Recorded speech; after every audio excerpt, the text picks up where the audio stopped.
Sejam todos bem-vindos, meus corvos, minhas corvas. Eu sou Anderson Rosa, também conhecido como Frater Goya, e a grande questão é que modelos nós temos no nosso cinema de horror. Existe um papel pré-definido? E passo para frente. Boa noite, pessoal. Eu sou a Keila Fernandes, mais uma vez aqui. E todo dia é um filme de terror quando você é mulher. Eu sou a Juliana Morgado. E, rapaz, noite escura, andando na rua, dois caras numa moto. Esse é um filme de terror chocante. Então, gente, nosso tema é a pauta de hoje. Eu não sei se o título será esse, mas o nosso pequeno tema será questões de gênero nos filmes de terror, né? Isso existe? Não existe? São cartas, é um jogo de cartas marcadas, e eu vou passar a bola para Keila começar a puxar esse assunto. Vamos lá, Keila.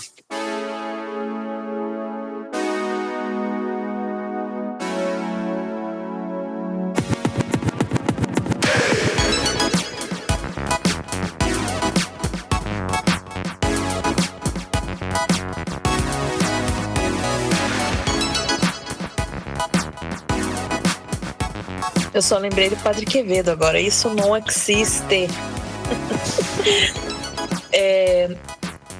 Esse tema é bem interessante, assim. A Juliana sugeriu pra gente fazer, né? Eu gosto bastante desse tema. Eu falo bastante nesse tema, principalmente nas minhas redes sociais, que eu gosto de fazer palestrinhas por lá também, né? Quem me conhece sabe. E eu acho que é um tema que está sendo mais discutido agora, né? Era um incômodo que eu sempre tive, mas é aquela coisa que quando eu tentava comentar, as pessoas, não, nada a ver isso aí, sempre foi assim, que não sei o quê. Eu acho que a gente vai falar mais sobre cinema, né? Mas a gente vai acabar entrando em literatura e outras formas de arte também. Mas eu sempre gostei muito de filme de terror, e duas coisas que sempre me incomodaram muito, né? E uma delas pode ser tema também aqui em algum outro episódio, que é muito difícil achar filme de terror bom, né? Que você realmente assista e seja um filme bom. E eu sempre me incomodei muito com a representação de personagens femininas, né? De mulheres nos filmes de terror, o papel que elas desempenhavam, seus destinos e principalmente a forma como elas eram retratadas, né? Como elas são mostradas, são. Hoje as coisas estão melhores, né? A gente vai comentar sobre isso também.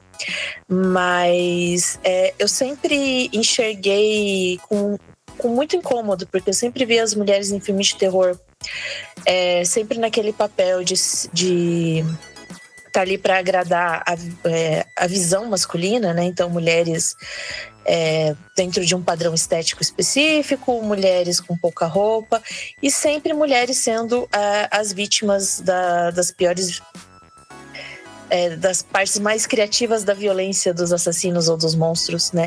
São sempre as mulheres as possuídas nos filmes de exorcismo, né? A grande maioria, né? E existem muitos estereótipos nocivos, né? Então, as mulheres com determinada liberdade sexual são retratadas como mulheres promíscuas e são sempre as primeiras a serem mortas. Enfim, existem muitos estereótipos nocivos nos filmes de terror a respeito, né, de personagens femininas. Isso também pode ser estendido para personagens negros e personagens LGBT também, mas a gente vai falar, acho que mais sobre mulheres. Isso aos poucos, né, tem sido mudado, vem mudando um pouquinho. Existem filmes mais antigos também que trazem perspectivas mais interessantes, mas no geral isso sempre foi um incômodo meu, né? Então eu estou muito feliz de poder estar falando sobre isso aqui hoje. E deixa eu aproveitar e fazer uma pergunta.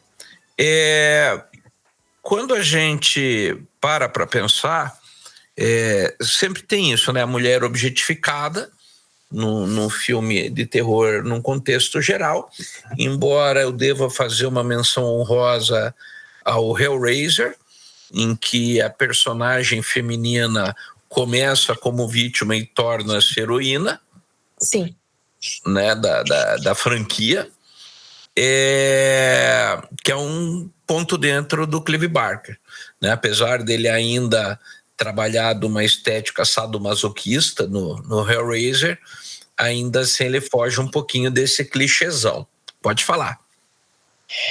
Não, você citou o Hellraiser, eu tô até com um texto que eu escrevi há um tempo atrás sobre Hellraiser aberto aqui, para eu lembrar de algumas coisas que eu escrevi há um tempo atrás sobre o protagonismo feminino em Hellraiser. Então, tanto no filme quanto no livro, né? O Clive Barker, ele trouxe ali duas personagens femininas muito interessantes, né? Que é a Kirsten, né? Que é a moça, a menina, a protagonista, né? E a Julia, que seria a antagonista, né? Então nós temos essas duas e são elas que colocam a história ali em movimento, mas elas não são personagens estereotipadas, elas são personagens que têm camadas, elas são personagens muito interessantes. No filme, inclusive, a Kirsten ganhou mais profundidade ainda, né? Eu acho isso muito legal. Eu acho que o Clive Barker soube trabalhar muito bem com mulheres. A Júlia, mesmo sendo uma personagem aí de moral bastante duvidosa, ela é uma personagem interessante, né? Ela tem motivos ali que ela não é ali simplesmente ela é a malvadona e é isso. Não.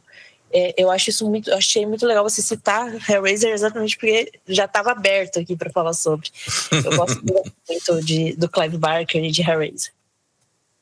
E isso que você falou, a meu ver, é essencial, porque você vê que ele foge desse lugar comum da mulher ser vítima, e principalmente isso, né? São personagens que têm uma voz, elas têm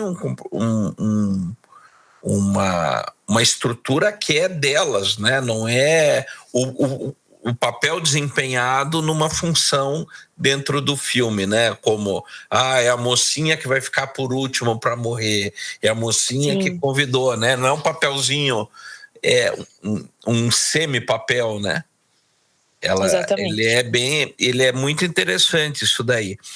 E aí se você for analisar, você vai ver que, por exemplo, uma outra coisa que eu estava aqui lembrando enquanto estava me preparando para a pauta de hoje, é que você vê que mesmo em filmes que nem Frankenstein, que a gente falou recentemente dele, né, você tem a noiva, né? Então ela não é nem um indivíduo, ela é um papel, a noiva do Frankenstein, né? Ela não é um monstro, né? Que aparece, né, para completar o outro, né, monstro. Isso. Ela é a noiva, então ela nem direito a ser indivíduo tem, né? E você vê que isso vem ao longo do tempo, como você falou, sempre papéis clichêzão, sempre papel secundário e, no geral, sempre o papel de perseguida, né? E muitas vezes a mulher é a louca, ninguém acredita nela, porque todas as histórias dela são inventadas e por aí afora. Só para não perder muito, porque, assim, já sabendo que aquele estuda essa questão de gênero, sobre os papéis e a representação feminina, eu sugeri por causa de 2 filmes que tocaram, que eu assisti tem pouco tempo. Um eu já assisti faz mais tempo, mas um outro que é Faça Ela... Cadê, gente? Deixa o nome do filme salvo, perdi o nome do filme. Faça Ela Voltar, né? E aí, E aí a minha indagação foi, bom, primeiro, desculpa, gente, vai rolar um spoiler, mas e aí tem um outro filme também chamado Dark Song, né, Vozes na Escuridão, e são 2 mulheres, mães, que tiveram a vida dos filhos ceifadas e que elas vão para a magia para conseguir reverter ou ter uma vingança. E isso me tocou numa parte pessoal, porque, obviamente, se a gente espera que a ordem natural das coisas aconteça, que os mais velhos morram primeiro. Porque não existe nome para quando os pais perdem os filhos, né? Se você perde seu companheiro, você é viúva. Se você perde seus pais, você é órfão. Mas quando a gente perde os filhos, não. Então é uma das dores, assim, imensuráveis. Toda dor de e perda inominadas, né? Dores inominadas, essa era a palavra. Muito obrigada. E aí essas mulheres, elas vão atrás de fazer o pacto com seja lá quem for, para ter essa vida desse filho novamente. E aí a minha indagação foi, cadê os filmes onde as mulheres, elas buscam o pacto, a maldade, a coisa do terror, pelo simples processo, eu quero poder, eu quero ouro, eu quero joias, eu quero a vida, eu quero tudo da vida de bom e do melhor. A gente percebe isso acontecendo no finalzinho da Bruxa, mas porque já colocaram ela naquela situação. Aí do tipo, e na Branca de Neve. A Branca de Neve? Sim, ela pega a maçã, né? Que é a beleza, que é o poder do reino, que é tudo para ela. E nada para Branca de Neve. Verdade. Então, aonde está essa coisa? Aonde fica aquela coisa das mulheres de ver a maldade mesmo, né? De ver aonde está? Porque ou ela está indo buscar algo maligno porque ela sofreu uma grande perda, ou porque ela, sei lá, foi encurralada, ou ela foi possuída. Não, cadê aquela coisa vil? Cadê aquela Eva que fala o que existe de verdade, né? Posso dar um pitaco antes da Kate? Até do ponto de vista masculino, assim, e bem escroto, é que na realidade eu vejo isso como aquela coisa da propaganda de margarina, em que toda mulher, por exemplo, é mãe, ou pelo menos uma mãe potencial, e que mãe é coisa santa, você não pode dessacralizar uma imagem de uma mãe, inclusive isso vem outras histórias aí, mas, por exemplo, tanto é que até hoje é difícil, dentro do nosso esquema social, culpabilizar uma mãe, por exemplo, de maus tratos perante conselho tutelar, etc. Porque não, poxa, ela espanca o filho? Não. Ela deixa ele passar fome? Não. Então ela é uma boa mãe. Como se não houvesse o terror psicológico, né? E a gente sabe, né, que, por exemplo, o ser humano, antes de qualquer coisa, ele é um ser humano, independente de gênero, e que tem suas neuras, né? Tem mulheres que simplesmente optam por não serem mães, acabou. Outras que acabam sendo mães de fato, mas não o ideal de mãe. E, por exemplo, no tarô, eu tenho uma separação muito interessante, que é entre Lua e Vênus, né? A Lua é o ideal de mãe. Então, essa coisa, a mãe que você vê no comercial, a mãe do Dia das Mães, etc. E Vênus é o útero, é a mãe que dá a forma, é o físico, né? Então, assim, nem toda mulher que gera uma criança no seu útero, ela vai ter aquele instinto materno, porque isso é Lua, não é Vênus, né? Então, no tarô, isso é bem, e na astrologia, né, nessa ótica, é muito bem separado, porque necessariamente as duas coisas não são uma só. E acho que é isso que vai transpor para o cinema, que é esse eterno imaginário de que toda mulher em potencial é uma mãe, em última, né, a grande mãe e tal, e que ela jamais, ela é impecável, ela não pode ser conspurcada, etc. E, no entanto, todas as atrocidades do filme de terror ocorrem com ela, talvez até pelo mesmo motivo. Já que e a astrologia... Vamos embora. A astrologia explicando o que a ciência vem dizendo aí sobre o mito do amor materno, né? Que é um mito. E que, na verdade, se não fosse um mito, não existiria a adoção. Porque só serviria você ser mãe daqueles que você pariu, né? Não é uma realidade. Sim. Eu compartilho dessa sua angústia, Ju. Falei assim, cadê os filmes, cadê as histórias das mulheres que vão atrás de fazer parto, vão atrás de fazer ritual, simplesmente porque elas querem coisas, elas querem poder, ou simplesmente porque elas querem saber o que vai acontecer, né? Eu gosto muito de filmes de terror quando eles trazem esses personagens que acabam abraçando o caos e né, esse lado mais sombrio. E realmente eu gostaria de ver mais mulheres fazendo esse tipo, mais personagens femininas fazendo esse tipo de coisa, porque realmente dá essa impressão de que a mulher ela é levada a essa situação limite por algo muito pesado que aconteceu com ela, né? No caso desses filmes, a perda de um filho, né? Que é algo, né? Eu não tenho filho, eu não consigo nem imaginar, né, o que isso pode ser, né? Inclusive eu tenho uma amiga que ela tem filho, ela nem gosta de ver filmes que tratam desse assunto, porque ela se sente desconfortável com esse tipo de coisa. Eu entendo super, né? Mas é isso, é como se assim, eu acho que é uma questão que está tão enraizada no pensamento, no nosso pensamento, né, enquanto sociedade, de que a mulher, para ela estar em uma posição de destaque em uma história, para ela ter um protagonismo em uma narrativa, ela precisa, mesmo que seja da forma mais progressista possível, ela precisa se encaixar em um padrão já estabelecido para ela. Então, assim, a gente vai colocar você como protagonista, mas a sua principal característica, o que vai mover a sua história, é o fato de você ser mãe. Né, como se, né, para a mulher, entre aspas, né, merecer estar ali numa posição de destaque, ela tivesse que ter essa característica, e essa característica ser a causa do sofrimento dela e justificar, né, essas ações aí questionáveis, no caso, né, vistas como questionáveis, no caso, né? Vamos fazer um pacto com o diabo, né?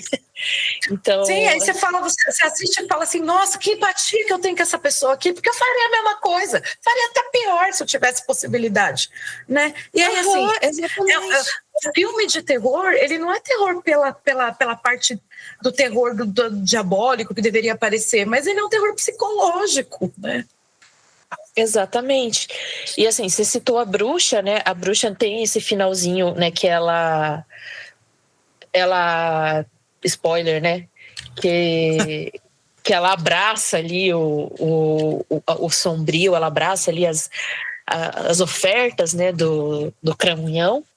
Mas por que também? Porque ela não tinha outra coisa, ela não tinha muita escolha, ela não tinha escolhas, né? Não sobrou nada para ela, né?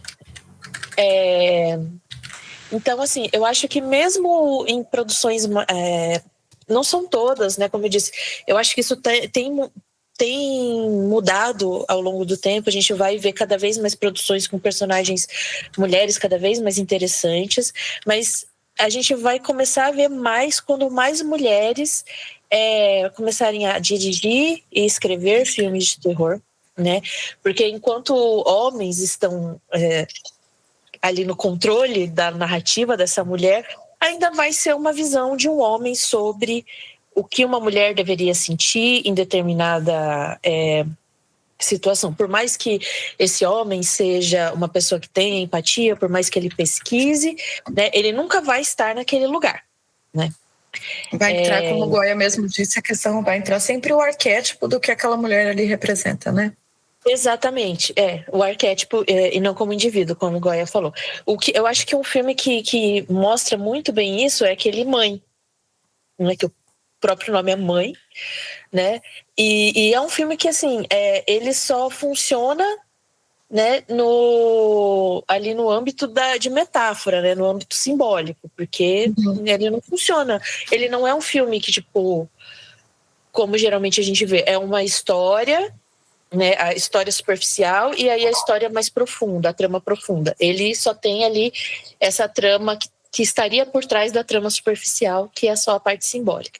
Então, que ela é ali o puro suco do creme, da nata, né, do feminino, né, que que a gente aprende que é o feminino, né? Então ela é uma mulher que ela é uma mãe, ela é uma esposa, ela cuida da casa, ela é muito passiva, ela é muito quietinha, ela aceita as coisas que acontecem com ela, mesmo assim, a casa dela sendo invadida, as coisas dela sendo destruídas, a privacidade, a vida dela sendo invadida, mas ela, mesmo desconfortável, ela continua ali. Então, eu acho que é bem isso. Ela é esse arquétipo mesmo, né, da mulher divinizada, né, que é uma coisa muito, eu acho que é uma coisa muito perigosa, muito nociva também, que é a divinização dessa figura feminina, porque quando você diviniza, você coloca num patamar de que você não pode cometer erros.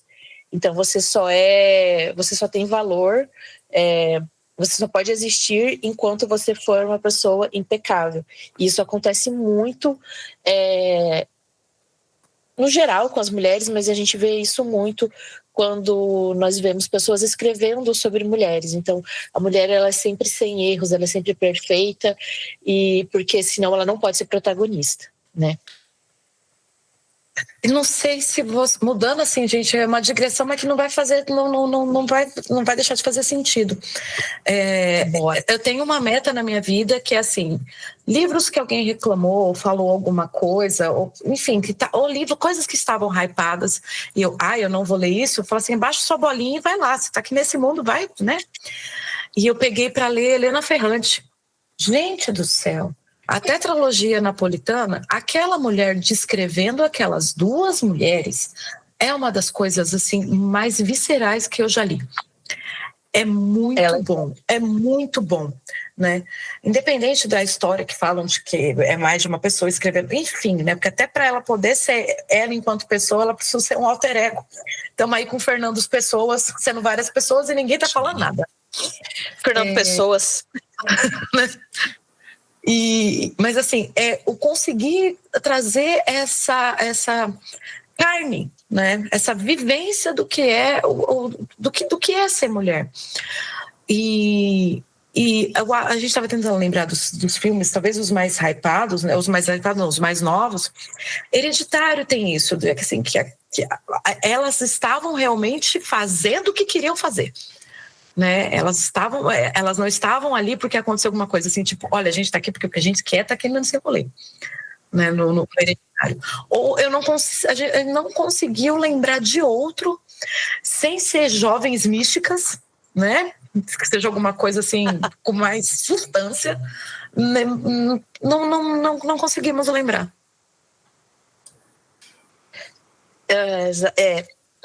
Só uma questão, um negocinho rapidinho sobre a Helena Ferrante, né? Que ela foi muito hypada e ela né, foi uma pessoa.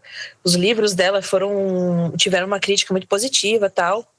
E ela estava sendo tão bem vista, né? Que juro para vocês, rolou um papo de que é um homem escrevendo, não é uma mulher. Falam que que tem uma escritora, né, uma jornalista, e tem um cara. Eu peguei o livro dele para ler e existem proximidades, porque eles escrevem sobre Nápoles, ali, escrevem para aquela região ali da Itália. Existe uma proximidade na escrita, mas falam que eram os dois escrevendo. Então, assim, tem uma mulher, quando ela começa a fazer, ela tá se vendendo como alter ego para poder ter paz, né, para ter sossego. Mas aí, se ela tem sucesso, não é uma mulher, é um homem. É um homem. Exatamente. Você falou do Hereditário. Eu acho que Hereditário é um filme que traz uma personagem que é uma mãe, que é bem interessante, mas que tem uma personagem que eu acho que cabe muito nessa coisa que você falou, tipo, das mulheres buscando o poder pelo poder, que é a avó. A avó, tô falando da avó. A avó é sensacional, porque assim, ela fez todo aquele rolê dela, e assim, você tem vislumbres dela ao longo da história, mas as pistas que você tem sobre ela já são suficientes para você entender. Falar, caramba, essa mulher aí, ó, o negócio dela era dinheiro, sucesso e poder. Né, que tem aquela foto dela sendo banhada por moedas de ouro, assim, tipo... Então, assim, eu acho que podia ter um filme sobre ela. Acho que seria legal um filme sobre ela.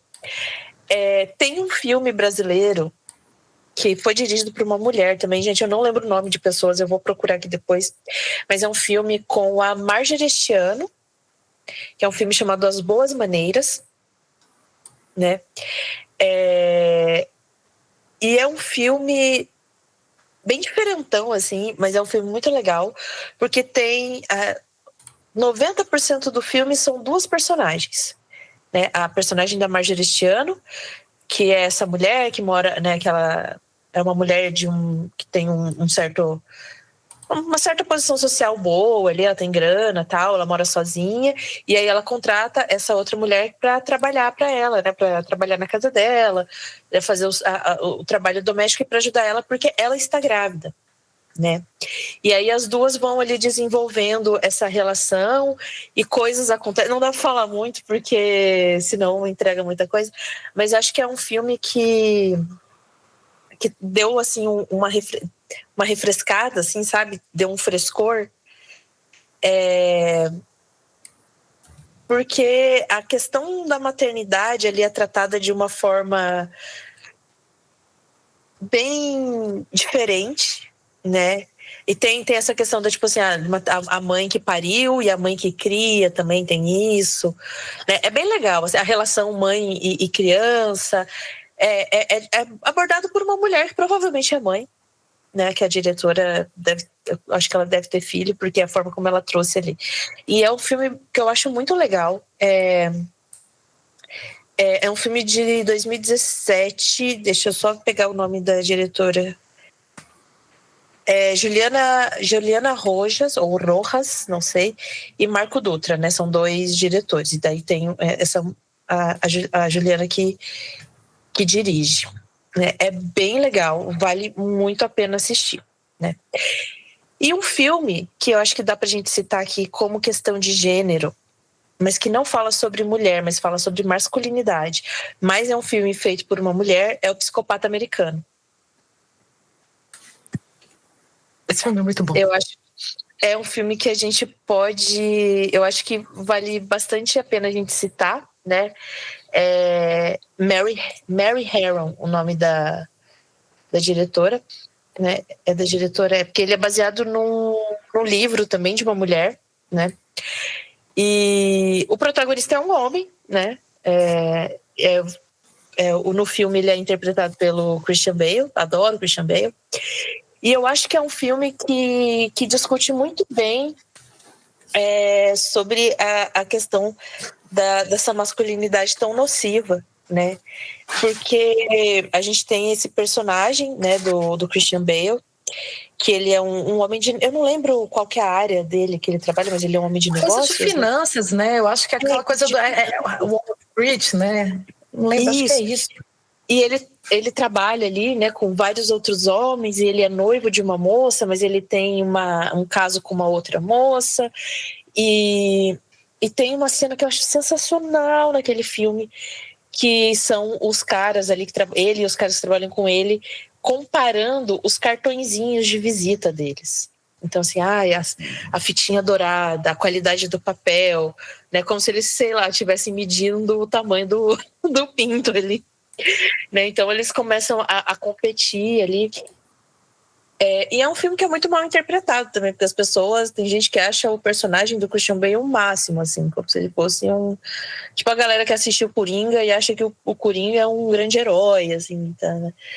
Mas eu acho que é bem interessante trazer, porque daí porque a gente vê muito filme sobre homens falando sobre o que é ser mulher, e aí a gente tem esse filme de uma mulher, da visão que uma mulher tem dessa masculinidade nociva, perigosa, né? Porque ele é uma pessoa extremamente perigosa.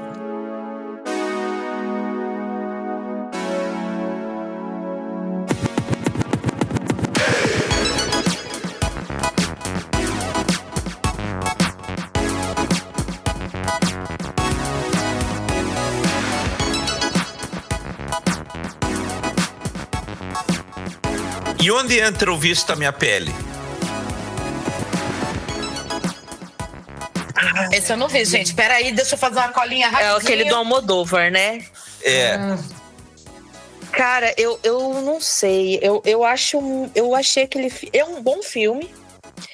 Ele é bastante incômodo, mas eu achei muito problemática aquela ideia. Vou trazer uma Podemos dentro dessa. Dentro da. Spoiler. Pode. Mas já é um filme antigo, pode. Mas assim, você sabe que eu tenho nele uma leitura que eu tive do Constantine. Depois eu passo qual é a revista e até ponho lá no grupo para vocês. Uhum. Mas eu adoro o Constantine, porque o Constantine ele é muito malaco. E tem um episódio do Constantine que ele namora uma moça preta. E aí um dia ele sai com ela. Eles passam por alguém na rua e ele percebe que ela mudou. Aí ele, o que aconteceu? Ela não fala, ele, tem alguma coisa errada aí. Aí ele pressiona, e ela fala, aquele lá foi meu ex-namorado. Ele falou, mas por que tá te incomodando? Porque ele me batia, ele era abusivo, blá, blá, blá e tal. Eu falo, então deixa comigo. E daí ele sai, não fala nada, vai para uma mãe de santo, daquelas de vuduzão lá, conta o babado para ela, faz uma encomenda e vai para casa. E aí a história muda para a história do cara. E daí o cara, o abusador. E daí o abusador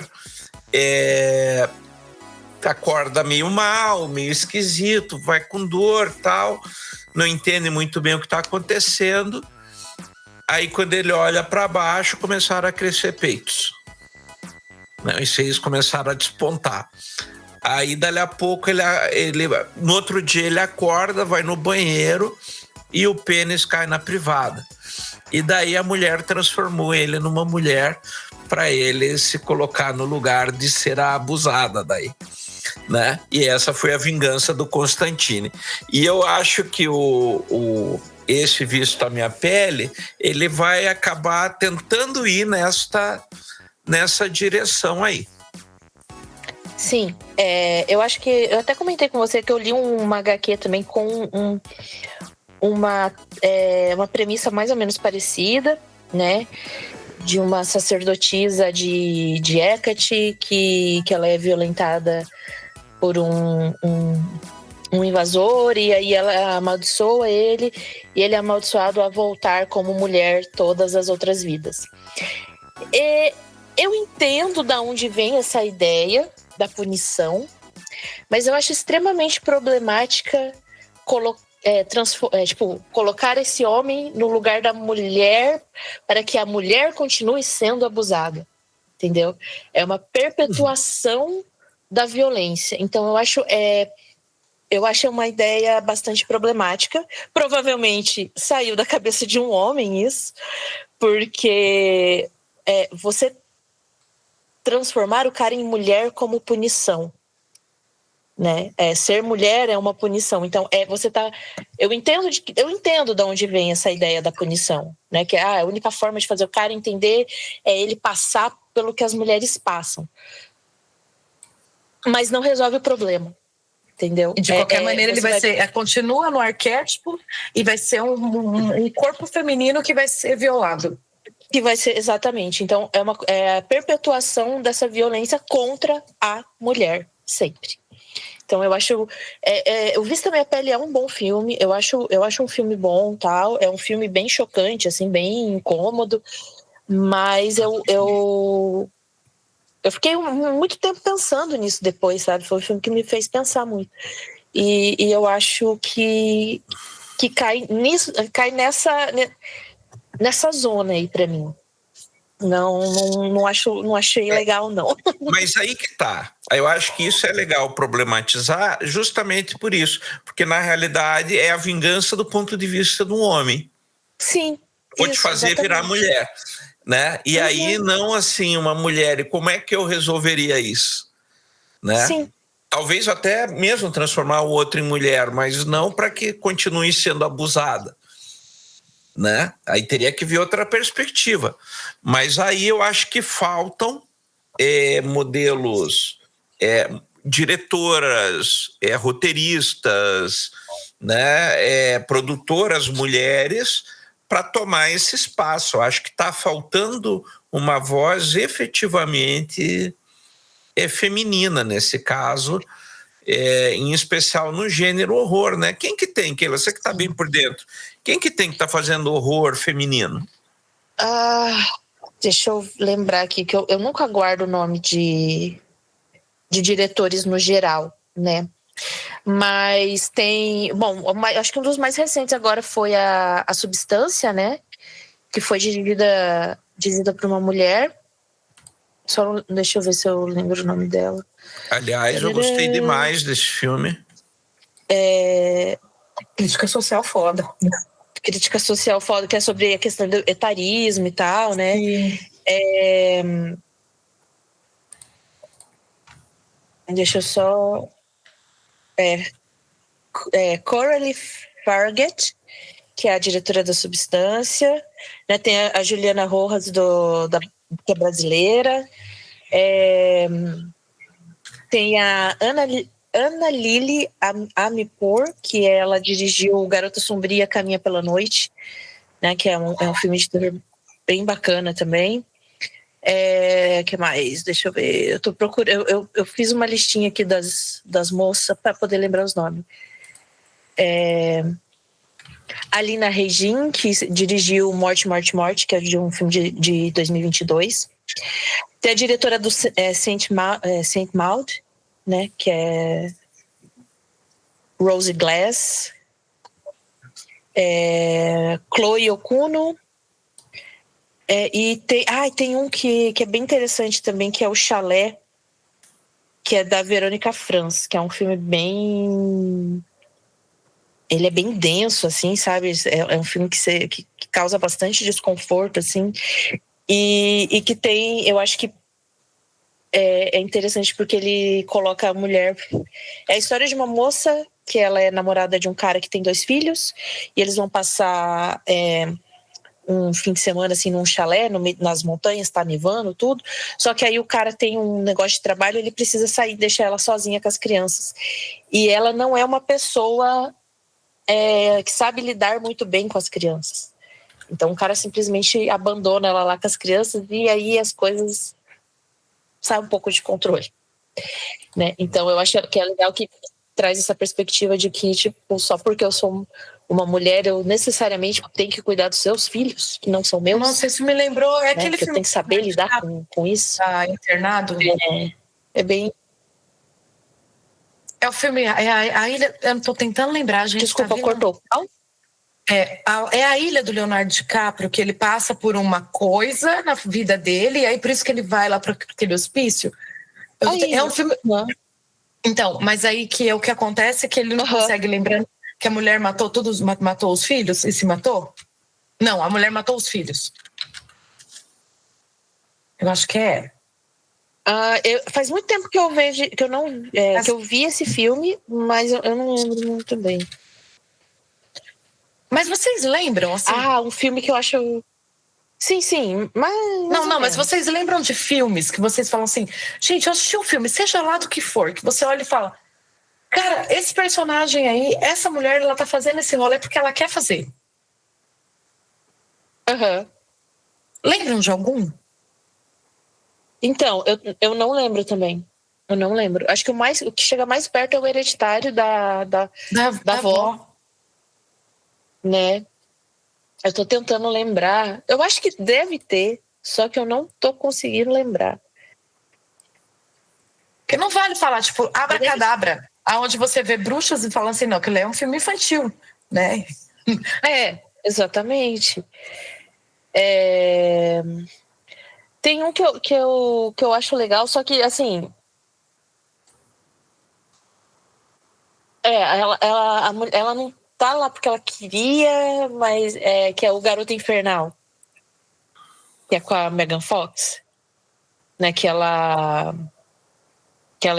é assassinada lá por um grupo, por uns meninos de uma banda que querem fazer um ritual lá com ela, e aí ela volta dos infernos, assim, ela virou tipo uma demônia e sai matando os meninos e tal. Mas assim, ela foi levada a essa situação também, né? Não tá ali porque... Eu tô tentando lembrar. Só vem esse daí. Eu não sei, você lembra de mais? Você lembra de algum, Goya?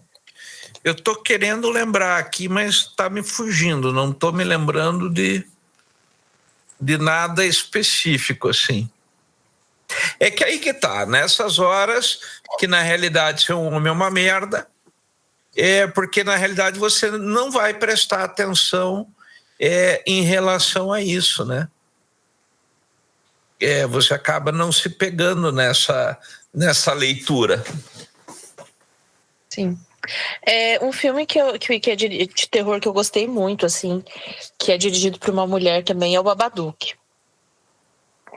Mas que ele cai nessa coisa que a Juliana falou também, né?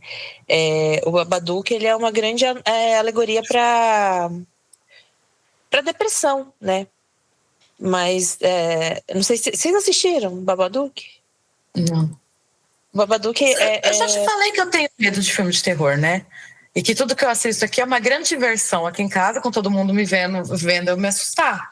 E aí eu tive a experiência de assistir a bruxa sozinha no cinema. Tinha combinado com o amigo não podia, falei, filho, já tô aqui, eu vou no cinema. Agora eu vou, né? Agora eu vou. A hora que o filme acabou, eu tive uma crise de riso, porque aquela coisa dela sumindo e tudo ali, aquilo foi meio catártico pra mim. E eu tive uma crise de riso. É muito catártico. O Babadook, ele foi dirigido pela Jennifer Kent e ele é bem legal, assim, um filme que ele é bem denso também, ele tem uma atmosfera muito pesada, então fala sobre uma mulher e um filho que eles estão passando ali por um processo de luto pela perda do pai, né, e aí eles começam a ser atormentados por este monstro, né, é um filme que eu recomendo, assim, que quem puder assistir. Uma mulher que eu lembrei, uma personagem que eu acho que ela se encaixa nessa coisa, ela tá fazendo o que ela quer, mas não é de filme, é de uma série. A gente já comentou lá no grupo dessa série, uma série que eu gosto muito, que é o Penny Dreadful, né? Uhum. Que tem a personagem da Eva Green, que é a Vanessa Ives, que ela é uma estudiosa, ela é ocultista, né? Então, ela vai atrás das coisas porque ela é uma mulher muito curiosa, ela também é muito movida ali pelos sentimentos dela, que são muito intensos, né? E na época que ela vive, que é século XIX, mulheres com sentimentos bastante intensos era uma coisa muito mal vista pela sociedade. Mas eu acho ela uma personagem interessante. Mas acho que na terceira temporada tem uma personagem que eles chamam ela de a cortadeira, que ela é uma mulher mais velha, assim, e ela mora afastada das cidades, mas todo mundo procura ela. Ela é a bruxa da cidade, né? É na segunda temporada. Na segunda temporada, né? Que é a mulher que treina ela. Ela é uma atriz bem conhecida. Como que é o nome da atriz? E ela faz, assim, ela faz chás, ela faz feitiços e ela faz abortos também. Então, e ela, assim, ela é excluidaça e ela vive excluidaça, tipo, ela tá muito bem ali vivendo excluidaça, só que todo mundo vai atrás dela por conta dos conhecimentos que ela tem, das capacidades dela. E, assim, eu lembro que quando eu assisti, que eu vi ela, assim, que eu vi essa personagem, as coisas que ela fazia e a importância que ela tem na história da Vanessa Ives, eu falei, caramba, era disso aqui, ó, isso aqui que a gente precisa ver mais, sabe?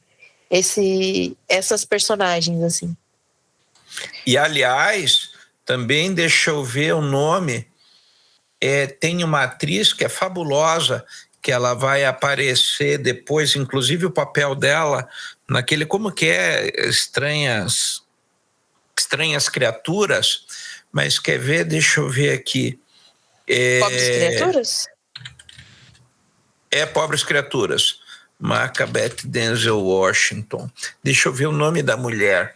Ela tá no Macbeth, do Denzel Washington, e ela faz a interpretação da bruxa de uma forma simplesmente maravilhosa e terrível. É fantástica. Ela tá no Pobres Criaturas. É a Catherine Hunter.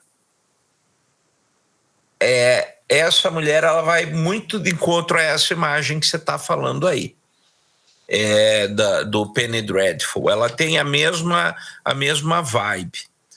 Eu até já ver se eu coloco aqui. Ela é fantástica. Essa no filme A Tragédia de Macbeth. Que é com Denzel Washington, que aliás ele tá uma porcaria nesse filme. Não sei de onde que ele tirou que ele podia ser o Macbeth. Eu acho ele de quinta categoria. Pegar um Shakespeare assim, ele fez um papel pobre, uma interpretação terrível. Todo mundo trabalhou num filme melhor que ele. Mas aí vou pegar um outro ponto, que aí assim, vou pegar outro ponto. Quando aparece a mulher que ela está naquele momento, nossa, agora já teve aula de você explicando isso, por que essa associação.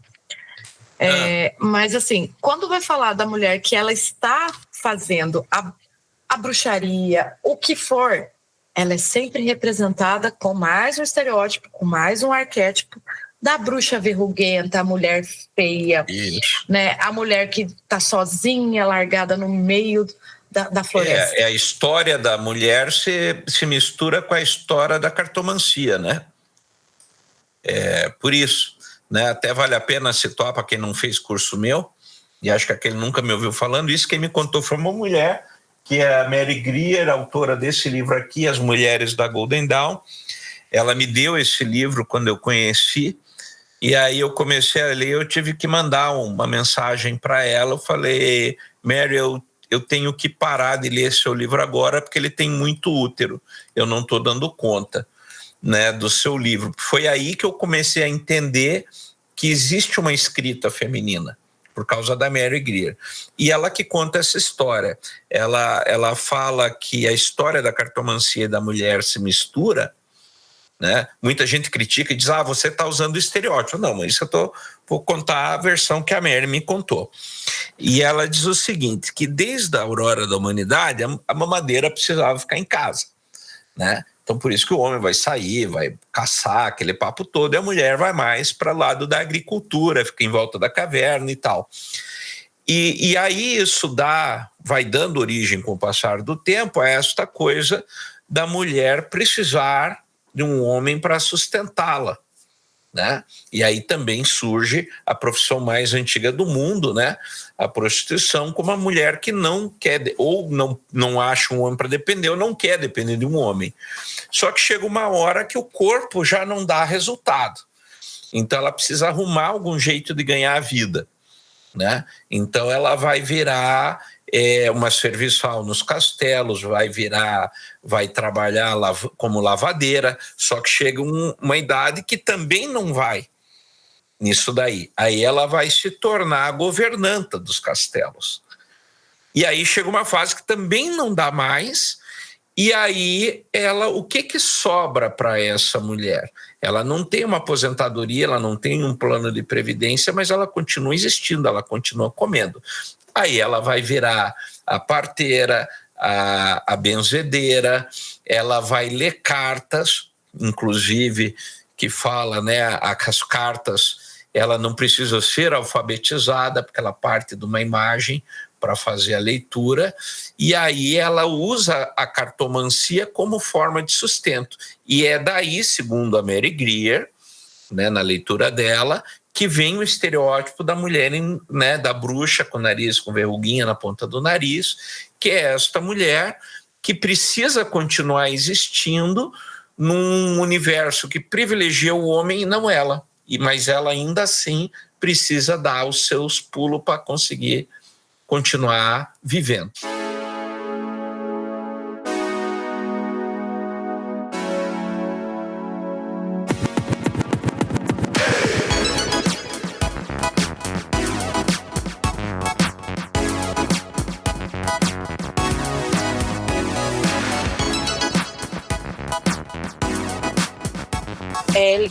Eu tava olhando que eu lembrei de um filme que tem uma protagonista. Ele é mais um thriller, assim, mas é um filme que tem uma protagonista que tudo que ela faz porque ela quis.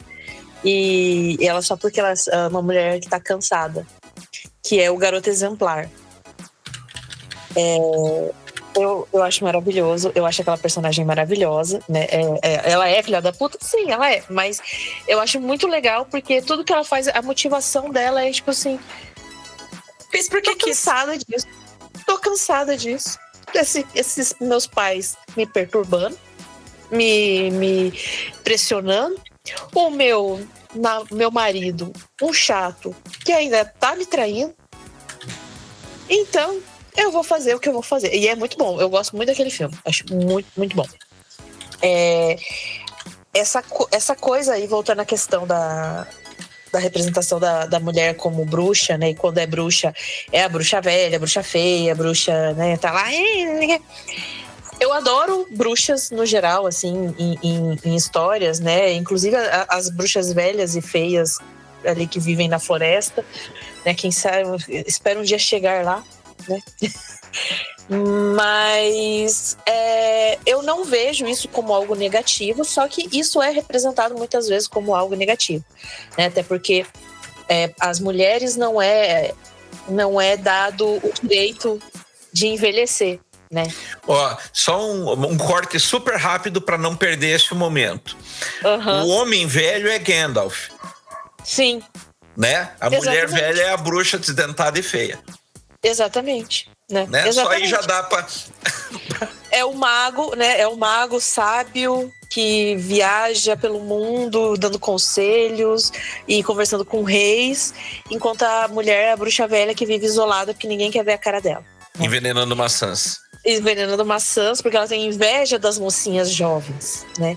Porque então isso é outro estereótipo que se repete muito em filmes de terror bastante também, mas não só filmes de terror, né? Que a mulher velha como uma ameaça à sociedade, né? Porque uma mulher velha, né? Uma mulher que sobrevive a muita coisa, ela sabe muita coisa, né? E então aí sempre colocam essa... E para que essa mulher não use da sabedoria dela para alertar as mulheres mais jovens, né? Cria-se essa competição, né? Então a velha tem inveja das novinhas, então para as novinhas não chegar lá para não aprender coisas com a bruxa velha da floresta, né? Então isso é mais mais um ponto aí, né? Desse pensamento enraizado que nós temos, né? Enquanto uma sociedade patriarcal, né? Esse tipo de coisas. Claro que isso vai se refletir, né, em produções artísticas, né, em filmes, séries, livros. Então isso acaba sendo reproduzido. A gente tem isso tem muito nos contos de fadas e os contos de fadas que inspiram, né, novas histórias. Então isso vem, né, do nosso contexto, né, enquanto uma sociedade ainda patriarcal, que ainda coloca essas mulheres num patamar assim de vilão. Eu gosto de vilões no geral, mas assim é aquele vilão uma visão muito pejorativa, né, da mulher velha, uma visão muito estereotipada e muito negativa, né? Acho que é isso. Não, mas é isso mesmo.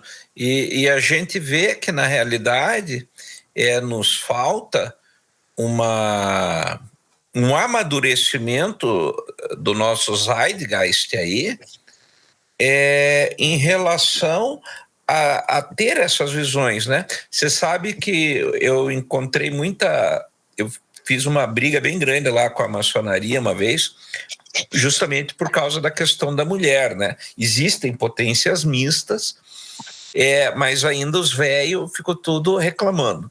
E daí eu falei, é engraçado que daí quando é pro cara pegar a pensão da esposa que morreu, ele não reclama, né? A mulher tendo um papel predominante na cultura atual, na história atual, você ainda quer dizer que ela tem que ficar naquele papelzinho, né? E que ela não pode estar dentro do tempo, ela não merece estar dentro do tempo. Cara, isso não é ser conservador, é ser burro, né? Me desculpe a sinceridade, mas é você simplesmente não perceber o outro no sentido mais pobre que isso possa ter.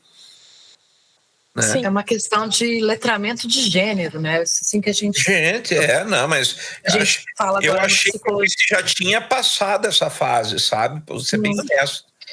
Eu acho que nunca vai passar, né? Eu acho que ela sempre vai voltar à tona, porque, bom, eu sou, enquanto indivíduo, eu falo, eu não tenho como saber das dores que os homens passam. E eles têm as deles também.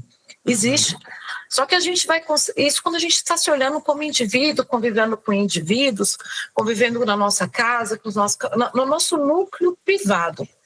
Mas quando vai para a esfera pública, a representação da arte, ela é uma representação do que a gente está vivendo na sociedade. Então, seja no filme de terror, seja na literatura, aonde essas mulheres são colocadas, quais os arquétipos, os estereótipos que elas vão viver. Né? Porque era o que a Keila estava falando sobre essa questão do sagrado, aquele Glória trouxeram essa questão da mulher sacralizada e que não existe o profano nela. E quando é para ser algo profano, ela é em virtude do olhar masculino. Ela não vai poder, vamos supor, eu quero profanar a minha alma, quero vendê-la para o cramunhão. Quero fazer isso por quê? Porque eu quero, porque ela é minha, eu faço dela o que eu bem entender. Não, você só vai poder fazer isso porque aconteceu algo que vai dizer do porquê você está fazendo isso. Então, assim,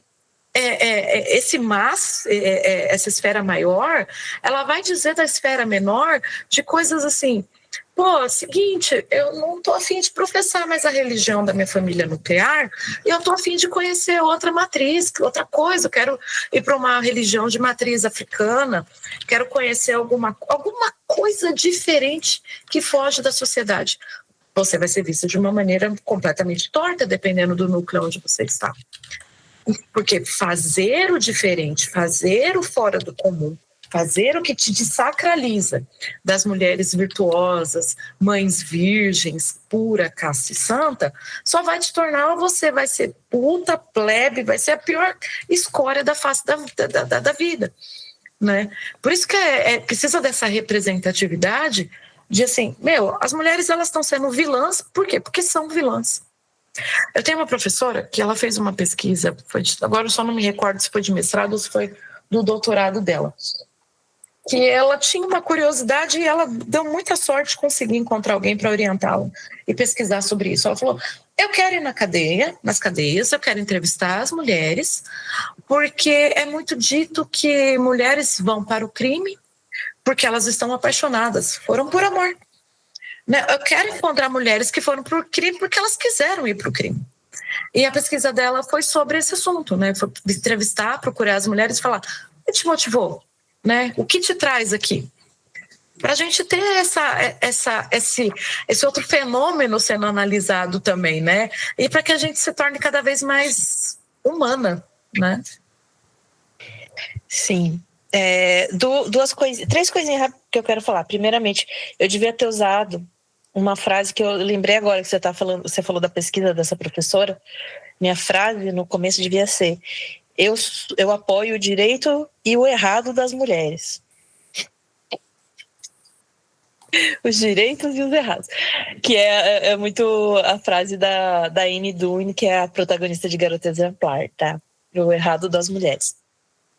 Essa questão que você falou do letramento de gênero, né? Que você falou que você acha que nunca vai mudar. E eu acho que é bem complicado mesmo, né? Que as pessoas se interem cada vez mais sobre questões de gênero, porque os estudos de gênero, eles estão acontecendo ainda, né? Então, e hoje a gente tem acesso, né? Por exemplo, eu sempre estudei gênero, então assim, eu tô aprendendo coisas hoje que eu não fazia nem ideia quando eu estava na faculdade. Então, até essa questões que durante muito tempo a gente achou que eram coisas cristalizadas da história, né, do papel das mulheres na história, elas estão sendo refutadas, elas estão sendo revistas, revistas e refutadas mesmo pela ciência, pela arqueologia, né? Inclusive essa questão de que as mulheres, né, na pré-história elas eram apenas elas ficavam ali responsáveis apenas pelas crianças e, né, por isso que a mulher é ligada à agricultura, né, que as mulheres não saíam, que as mulheres não caçavam. E isso já está sendo refutado, né, porque existem evidências arqueológicas de que as mulheres estavam presentes em todos os âmbitos dessas sociedades. Mas outra coisa que eu queria falar também sobre... eu comentei com vocês antes de gravar, né, que eu tô no freestyle hoje, então peço desculpas pelas defasagens de informação e também porque eu tenho muita dificuldade de acompanhar coisas novas, né, então eu vou falar do que eu sei que é de coisa velha. O terror, enquanto gênero literário, vou falar de literatura, sempre vou puxar aqui o peixinho para o meu lado, ele é um gênero muito alinhado ao que é ser mulher, ao feminino, né? O primeiro grande público de histórias de terror foi o público feminino. Então, quando começaram a surgir aí... isso eu estou falando dentro da literatura ocidental, tá? Que é até onde é o meu limite de conhecimento, né? Então... quando surgiu a literatura gótica, né, o horror gótico,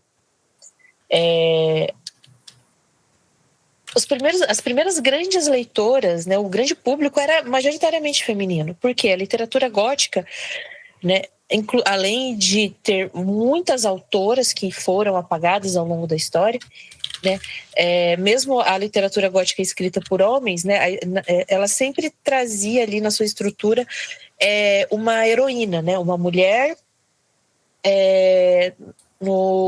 em uma situação muito específica, aterrorizante, mas que as leitoras, né, elas engajavam com aquela história porque elas se identificavam com aquelas personagens. Porque aquele horror, aquele terror que para os homens era algo sobrenatural, era um entretenimento, era algo tipo, nossa, olha, que história interessante, que história divertida, aquelas mulheres estavam vivendo, né? Que era o confinamento dentro do âmbito doméstico, eram casamentos forçados com homens que elas não gostavam, ou com homens violentos, né? Era o próprio casamento com maridos violentos, com maridos aterrorizantes, era a perseguição, né? Por homens que queriam casar, né, ou que queriam essas mulheres pelas alianças sociais e políticas, geralmente mulheres muito jovens, né, e então eram coisas apavorantes que aquelas mulheres que elas viviam, né? E mesmo as mulheres que não viviam aquilo, elas entendiam aquilo de uma forma que os homens não eram capazes de entender, porque eles não estavam naquela posição, né? Então, e aí nós vamos ter aí autoras como a Anne Radcliffe, que foi uma autora do século XVIII aí, extremamente bem sucedida, né, do gótico. Ela trabalhava essas temáticas e ela era uma mulher que escrevia histórias de terror e ela enganava os leitores ali, ela deixava você pensar o tempo todo que as coisas aconteciam, eram sobrenaturais, mas no final tudo tinha uma explicação racional e lógica. Ela foi uma autora muito... ela recebeu muitas críticas boas, né, pela qualidade do trabalho dela. Ela foi a primeira pessoa a teorizar a diferença entre terror e horror. E para mim até hoje a definição que ela dá para mim é a mais acertada, né? Que ela fala que terror eu não vou lembrar as palavras exatamente, mas assim, ela fala que o horror, enquanto o horror ele contrai a sua alma, né? Ele te causa aquele impacto imediato, o terror expande os seus sentidos e te faz olhar, né, para o sublime, né? Então eu acho muito legal isso. E depois a gente teve a Charlotte Perkins, a Mary Shelley, né? Então, sempre as mulheres ali transitando por esse território do sombrio, porque era algo comum a elas, né? Esses horrores que os homens buscavam em aventuras fora da sua vida cotidiana, as mulheres viviam dentro de casa, ou às vezes dentro da própria cabeça, né? A Charlotte Perkins tem Papel de Parede Amarelo, que é um conto dela, que é sobre uma mulher que tem depressão, né? E o marido dela percebe que ela tá ali estranha, que ela tem alguma coisa errada com ela, chama o médico. E o que o médico receita para essa mulher que está ali deprimida, melancólica? Confina ela num quarto. Ela não pode sair daquele quarto. E a gente sabe que isso acontecia de verdade com as mulheres. Até pouco tempo atrás isso acontecia. Principalmente acontecia com todo mundo, né? Essa questão essas questões de saúde mental, né? Todo mundo que tinha algum problema de saúde mental sempre se ferrou, né? Mas as mulheres a gente sabe que se ferravam mais, né? E às vezes a questão não era nem uma questão de saúde mental, às vezes era uma questão, né, de ciclo menstrual ou coisas assim, e as mulheres elas eram colocadas nesse lugar, né, de loucas, de uma pessoa que precisa ser confinada. Então isso aparece muito nos escritos dessas mulheres, né? Então o terror, ele é um território ali, para mim, sempre foi muito feminino, né? E depois a gente começou, aí, principalmente em filme, a gente vê daí a figura feminina apenas como um acessório ali, uma coisa, né, em segundo plano, apenas, né, para ser descartada. São coisas que eu penso, assim, caraminholinhas da minha cabeça. Mas é que eu acho que isso parte do próprio medo e da falta de entendimento que o homem tem da mulher, né, do universo feminino, né? Sim. Então, porque afinal, queira ou não, é um ser que gera outro ser dentro de si, né? Tem aquela piadinha sem graça, né? Um animal que sangra 5 dias no mês e não morre, né? Mas o mito da vagina dentada, né? Então tem várias coisas aí que apontam que o grande terror do homem é a mulher. Né? E pensar também que assim, a mulher, ela tem a sabedoria tanto da vida quanto da morte, né? Que normalmente nas sociedades, quem cuida de corpos mortos, quem cuida dos mortos e dos moribundos são as mulheres. Então ela está no início e está no fim. Dos doentes, ela está no início e no fim. E essa coisa do cuidar, todo ser humano tem a capacidade em si de cuidar de outro ser humano, né? Sim. Mas é essa coisa social e que, assim, como todo ser humano tem essa capacidade, foi atrelado mais pro lado das mulheres. Mas as mulheres, elas são aquelas coisas de preparadoras de corpos, do ritual, do cuidado, de tudo que a gente vê que está no simbólico sobre a morte. E é interessante o Goya dizer essa frase, que assim, né, provavelmente o terror dos homens, né, terror / horror, junto com a definição que veio aí, possa ser as mulheres, né? Então, se eu tenho algo que me aterroriza tanto por não compreender, que eu acho que é essa coisa, a gente não precisa entender, não precisa vestir a pele do outro para conseguir entendê-lo. A gente tem que compreender que existem diferenças. Quando a gente compreende que existem essas diferenças, todas as sutilezas do mundo, eu não vou querer aniquilar o outro, né? O outro sou eu também, né? E deixando o outro existir também. Mas essa coisa do... Se tem esse entendimento, que é o terror e o horror, né, desse patriarcado, dessa ideia, eu vou enclausulá-lo num quartinho amarelo. Né? Exato. Isso. Então, que assim, o gênero, né, ele é uma coisa construída socialmente, né? Então aí entra isso que você falou, Ju, tipo, das mulheres serem colocadas nesse... Porque, assim, como você disse, todo ser humano tem a capacidade de cuidar e de zelar por outro ser humano, independente de gênero, orientação sexual, whatever. Mas como o gênero é algo construído socialmente, né, foi relegado às mulheres o papel de cuidadoras, né? Por isso que elas estão... E aí isso vai refletir daí nessas imagens, nesses arquétipos, né, das mulheres, das bruxas, dessas deusas que têm ligação com a vida e a morte, enfim. Mas a questão, né, que o Goya citou, né, de que os homens, a mulher, das mulheres serem o horror, né, o terror dos homens, né, é um terror que daí vem da ignorância, porque é aquilo. Eu não entendo como você sangra todo mês e não morre, eu não entendo como você consegue tirar um outro ser humano de dentro de você. Eu vou prender você e vou te transformar numa propriedade. Eu não entendo, mas a única coisa que eu sei é que você não deve... Eu preciso cercar esse poder, cercear. Eu preciso ser dono disso, né? Então, assim... E isso se tornou daí o horror das mulheres, né? O horror que as mulheres passam, né?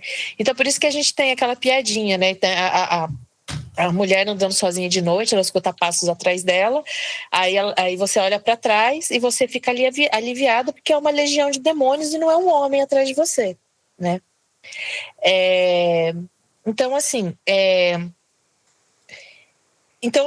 olha, e aí a gente vê como que essas coisas, né, essa relação que, né, homens têm com as mulheres. Aqui a gente está falando especificamente de mulheres, tá, gente? Eu quero deixar bem claro que eu entendo, né? Eu sou uma pessoa que eu entendo e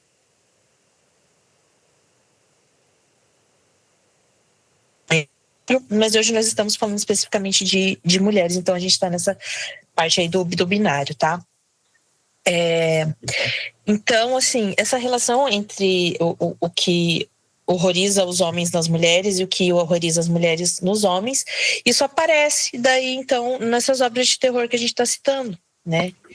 E aí a gente tem aí as ramificações, e daí nós temos narrativas escritas por homens sobre o que eles acham que horroriza as mulheres e aí por diante.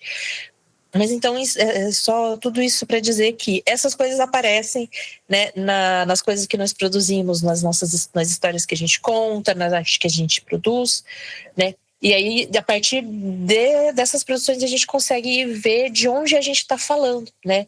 Então, assim, enquanto o homem vai fazer um filme sobre a bruxa perigosa que tem inveja das mocinhas novas e não sei o quê, a mulher vai fazer um filme sobre a menina que foi, né, viver sozinha com os pais na floresta e encontrou uma forma de sobreviver sendo bruxa, enfim.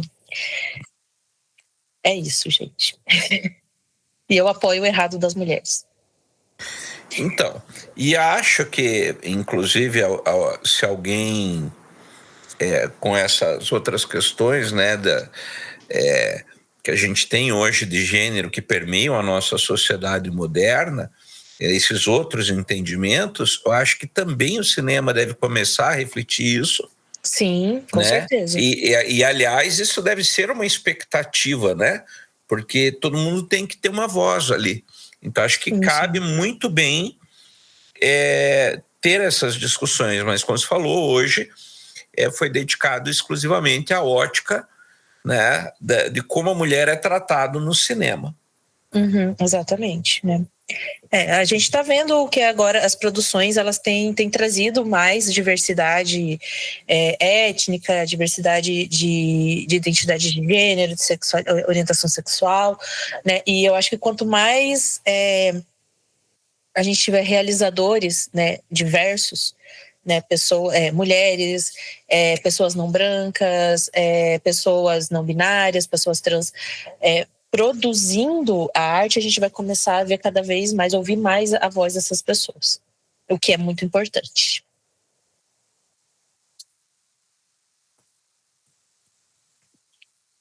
Perfeito. Ju, considerações finais? Show.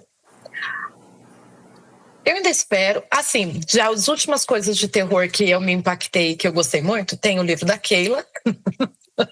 Não é o Querubim de Três Faces, porque eu não terminei, porque eu estou tratando igual George Martin. Se não terminar, não vou ler todos. Mas qual que é que tem a moça da livraria? O Evangelho da Noite. O Evangelho da Noite. Gente, maravilhoso, assim. Por que eu tô fazendo? Porque eu tô fazendo, entendeu? Assim, é bom essa representatividade de falar assim, eu não queria fazer propaganda, mas na hora que você falou disso, eu falei, a Helena, gente, do meu livro. Ela é assim. Não, e é muito bom porque a Helena do livro da Keila, ela recebe até cafezinho, né? É tipo, a lá Manuel Carlos, que é o cafezinho, Dona Helena, né? É a aguinha. É a aguinha, que é a aguinha, Dona Helena. Ela tá nervosa. Dona Aguinha, Dona Helena. Mas essa coisa de, assim, mesmo que sejam produtores pequenos, seja coisa, a gente precisa dar ênfase, dar valor no que está próximo da gente. Falar assim, não estou conseguindo ver isso nas grandes telas, nos grandes blockbusters, nos livros, enfim. Tá, mas aí, será que talvez a sua colega ali daquele grupo que está saindo no grupo de leitores ali, grupo de escritores, não está publicando alguma coisa? Né? Para dar essa ênfase, assim, talvez ali você vai conseguir ler algo daquilo que você não está conseguindo ver nas grandes mídias. E no teu livro, a Dona Helena me representa ali nesse pedaço. Mas essa questão de poder errar, de poder buscar, de poder se aventurar e errar. E assim... Oi, meu amor.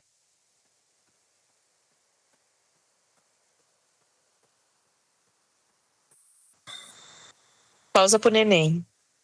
Pausa pro neném.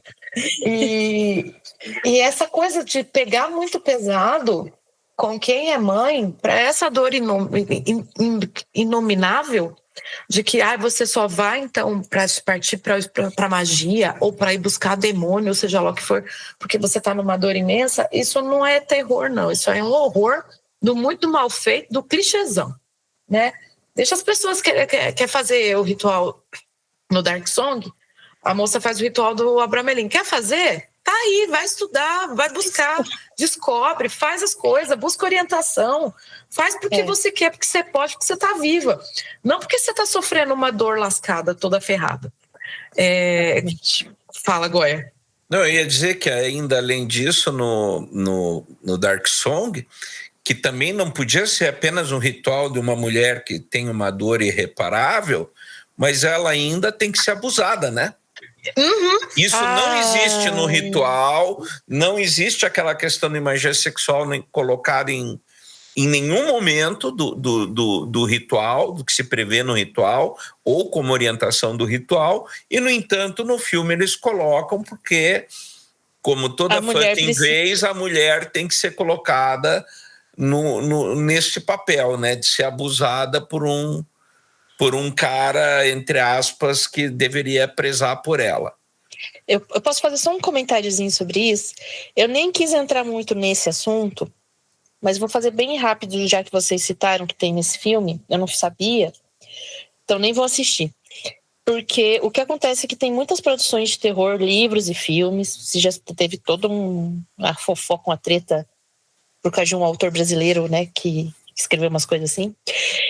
Que no terror se usa muito, que nem a Juliana falou, não precisa da mulher estar sofrendo ali porque ela perdeu um filho, né? Deixa as mães em paz, né?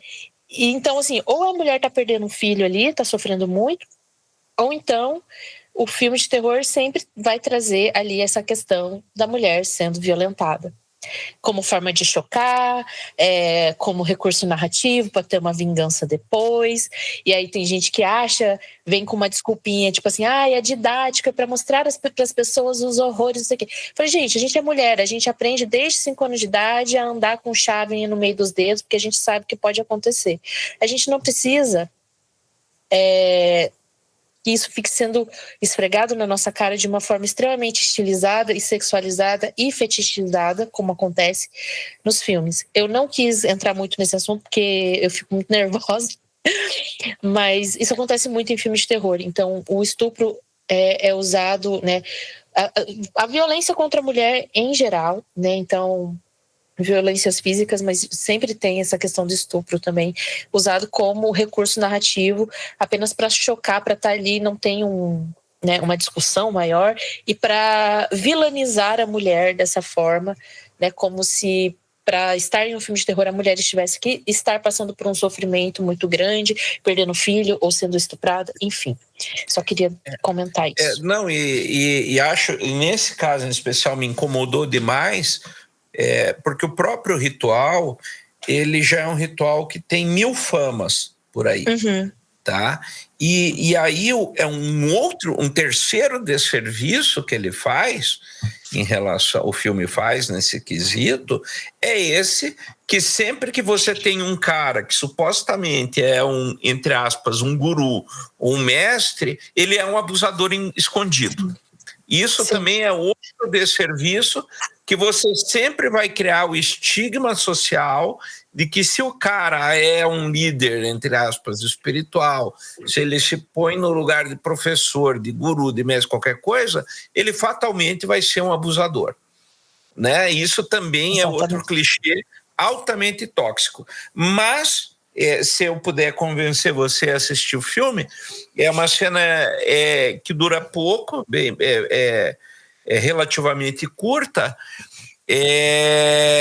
e não minimizando aí, mas na realidade fica totalmente perdido. Inclusive, se quiser passar ali para frente, dar avançar, não faz diferença. Não vai fazer diferença nenhuma para a história como um todo. É daquelas coisas que ficaram perdidas e desnecessariamente inseridas no contexto do filme. É aquela coisa realmente para poder mostrar, olha, tem uma mulher aqui, tem um homem aqui, não pode existir algo, senão vai aparecer peitinhos. Precisa de peitinhos, senão o filme não está pronto. E também para poder colocar, talvez, para mais de 16 anos. Não, e pior, né, Ju? É essa coisa assim, você nunca pode colocar um homem e uma mulher sozinho numa casa que sempre vai rolar uma violência. Tem essa questão que você falou desse estereótipo, que eu acho que dá uma pauta para outro episódio, né? Estereótipo, tem muito estereótipo de pessoas ocultistas e pagãs, e uma visão muito deturpada do ocultismo, né? Em filmes de terror, né? Que sempre é o vilão ou é esse cara escroto. E essa fetichização, ou de palavra difícil, da violência contra corpos femininos acontece também contra pessoas, né, negras, né, e a gente vê isso em filmes de terror e outras produções também. Então, às vezes, as pessoas usam essa desculpa, né, de ser terror, né, para justificar a preguiça que ela tem de escrever uma história boa e simplesmente reproduzir aí estereótipos nocivos, né, que já não fazem tanto sentido a gente ficar assistindo aí, que dá para escrever histórias muito boas de terror sem apelar para esse tipo de coisa. E que na realidade aqui, menção honrosa, eu sei que vai ter observações ao Coração Satânico, né, o Harry Angel, que é o anjo caído, né, em inglês, que na realidade não recorre a isso. Existe cena de violência lá contra a mulher, mas é indistinta, ela está no bolo como todo mundo, né? Vai ter todos os assassinatos lá, inclusive 2 mulheres, né? Não, ela não é usado tipo de forma específica ali. Não é aquela coisa tipo, olha, veja esta mulher sofrendo, tipo, ela faz parte, né, da história. Faz parte da história como um todo. Quando você consegue contar uma história que aborde, né, dessa forma, tudo bem, né? Mas às vezes tem gente que coloca ali apenas para chocar. Né? Isso, então, eu acho que isso, né? Aproveitando ainda, vamos assim, caro ouvinte, se você chegou até aqui com a gente, muito obrigada. E se você lembra de algum filme onde a protagonista, não importa, seja qualquer filme, pode ser obra literária também, ou até mesmo na música, porque para mim Burn é a música de uma mulher tacando fogo em tudo. Quando eu morrer, já fica marcada aqui, que é para tocar Burn, do Deep Purple, tá? Achei que era para tacar fogo em tudo. Também. Mas assim, que você se lembra onde você viu a mulher, eu estou sendo má porque eu quero ser má. Não porque eu estou apaixonada por sei lá quem, ou porque acabaram com a minha plantação, meus filhos e tudo mais. Não, eu sou má porque eu quero ser má. Porque isso está no meu cerne de ser humana. Ótimo. O errado das mulheres. Mas é isso, gente. Acho que, como diria o Marcelo, agora em homenagem a ele, temos um episódio, né? E acho que só daqui já elencamos 2 temas novos, né? Para fazer uma pautinha.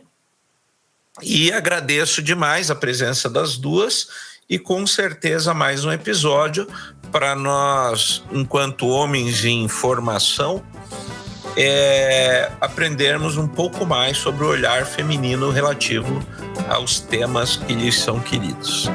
É isso, muito obrigado. Vocês sempre acrescentam demais aqui com a gente. Obrigada. Tchau, tchau, pessoas. Obrigada, gente. Até a próxima. Tchau, pessoal. Beijo, tchau.